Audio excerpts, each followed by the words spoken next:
한 마리의 백두처럼 우아하게 요가를 즐기는 것 같지만 어딘가 부족한 아내.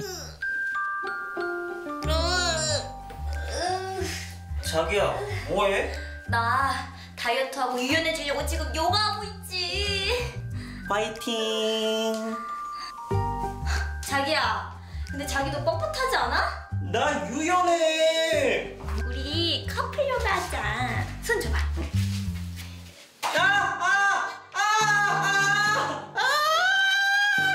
뭐야, 완전 뻣뻣하네. 기다려봐.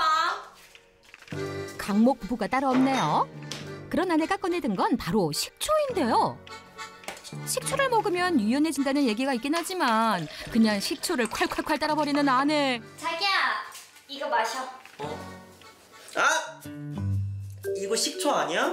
이거 마시면 유연해진대. 자기야, 그거 다 거짓말이야. 식초 마시는 거 말고 사용할 때가 얼마나 많은데. 시큼한 식초로 생활은 새콤하게. 생활경제연구소 식초 활용법 지금 소개합니다. 식초 활용의 고수를 찾아 도착한 이곳은 한 식당인데요. 들어가 살펴보니 정말 식초가 있다. 과연 이곳의 정체는? 안녕하세요. 제가 식초 활용의 고수를 만나러 왔는데요. 네, 식초 많이 이용하죠. 식초도 남다르게 사용한다는 냉면의 달인 노상순 고수. 무려 25년 동안 냉면 하나만 바라보며 달려왔다고 하는데요. 따라올 수 없는 손맛을 자랑한다고 합니다. 그리고 이 시원한 냉면 하면 떠오르는 짝꿍이 하나 있죠. 냉면집은 식초가 필수죠.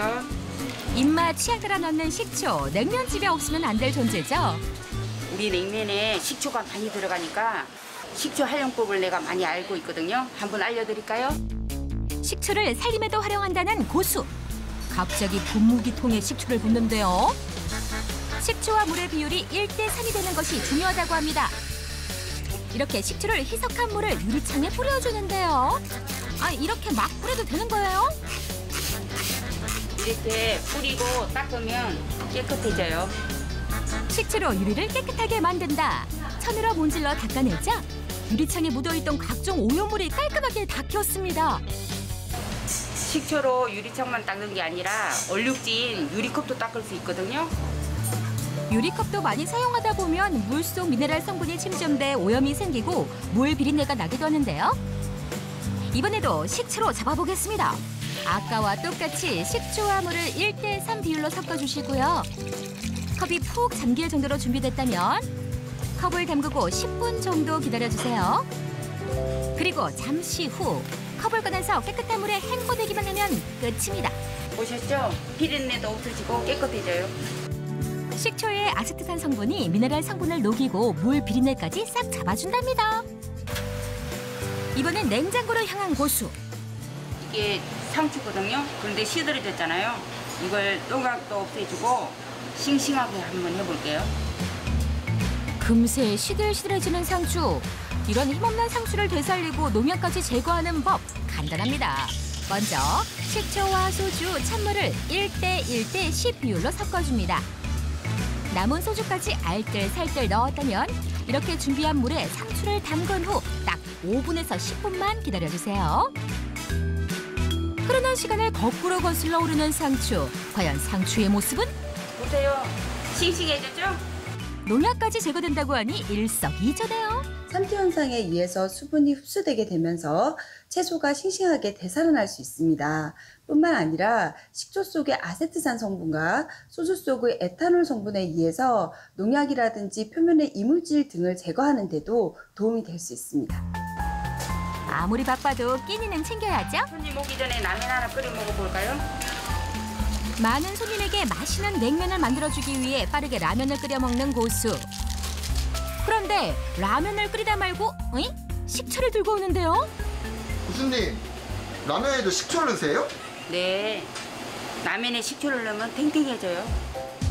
라면과 식초, 이 기묘한 조합이 라면 면발을 더욱 탱글탱글하게 만든다고 하니 역시 직접 확인해 봐야겠죠. 그래서 준비했습니다. 똑같은 라면을 똑같은 조건으로 끓이되 오른쪽에만 식초를 넣어주었습니다. 그리고 평균적으로 라면 끓이는 시간의 2배, 약 9분 30초간 끓인 후 면발을 비교해 보았는데요. 정말 식초를 넣은 라면과 차이를 보일까요? 면발을 들어 확인해 보니 그냥 끓인 라면은 축 늘어진 반면 식초를 넣은 라면은 꼬들꼬들함이 살아있습니다. 면발의 탄력부터가 다르네요. 그런데 라면뿐만 아니라 달걀도 탱글탱글하게 만들 수 있다고 하는데 확인을 위해 얇은 달걀 지단을 만들어 보았습니다. 프라이팬에 넓게 두른 달걀 찢어지지 않게 만드는 것이 핵심인데요. 하지만 이 작은 뒤집개가 감당하기 힘든 크기였던 걸까요? 찢어져 버린 달걀 지단. 이번엔 식초를 넣어보았습니다. 수량의 식초는 열을 가하면 신맛이 사라진다고 하니 걱정 없이 만들어 보도록 하겠습니다. 이번에도 찢어질 줄 알았던 달걀 지단 한 번에 뒤집기 성공! 식초가 어떻게 라면은 물론 달걀까지 탱글탱글하게 만든 걸까요? 라면 면발의 밀가루 속에는 글루텐 단백질이 포함되어 있고 또한 달걀에는 단백질이 풍부하게 들어있습니다. 그런데 식초 속의 아세트산 성분은 이러한 단백질을 응고시키는 성질이 있기 때문에 라면 면발은 더욱 탱글탱글하게 살아나고 예쁜 모양의 달걀 지단을 만드실 수 있겠습니다. 여기서 끝이 아니다. 생활경제연구소가 전해주는 또 다른 식초 활용법. 첫 번째 추가 꿀팁. 덜 익은 김치로 김치찌개 맛있게 끓이기. 김치찌개의 맛은 들어가는 김치의 맛이 어떠냐에 따라서 천차만별 달라지기도 하는데요. 신김치나 묵은지가 아니면 김치찌개의 맛이 심심해지죠. 이럴 때 김치찌개를 다 끓인 후 마지막 단계에 식초를 넣어주세요. 김치찌개의 풍미가 확 살아난답니다. 숙성된 김치의 신맛은 젖산이 생성되었기 때문인데요. 식초 속의 아세트산으로 이 신맛을 낼 수 있습니다. 두 번째 추가 꿀팁. 샤워기 헤드 청소하기. 샤워기 헤드를 보면 작은 틈과 구멍이 많아 사이사이 낀 때와 얼룩을 청소하기 어려운데요. 식초로 해결할 수 있습니다. 샤워기 헤드가 잠길 정도의 양이 되도록 따뜻한 물과 식초를 같은 비율로 섞어줍니다. 그리고 샤워기 헤드를 3시간에서 4시간가량 담가 놓았다가 꺼내주세요. 오래 묵은 때일수록 오랜 시간 담가 놓으면 됩니다. 이렇게 식초를 희석한 물을 닦아내자 구석구석 닦이지 않은 때와 얼룩까지 쏙 빠져나갔다. 만능 식초로 샤워기 헤드까지 정복 완료. 이파리가 왜 이렇게 더럽지? 먼지 쌓이고 푸석푸석해진 화초잎. 자기야, 식초는 이럴 때 쓰는 거야. 화초잎도 식초로 관리해보세요. 물과 식초를 10대 1 비율로 섞은 후 분무기에 담아 이파리에 뿌려줍니다. 이물질 제거는 물론 광택까지 되살아나는 화초잎. 반짝반짝하지? 역시 우리 자기 짱인데? 새콤한 식초로 살림도 향긋하게 갖고 나가보자고요.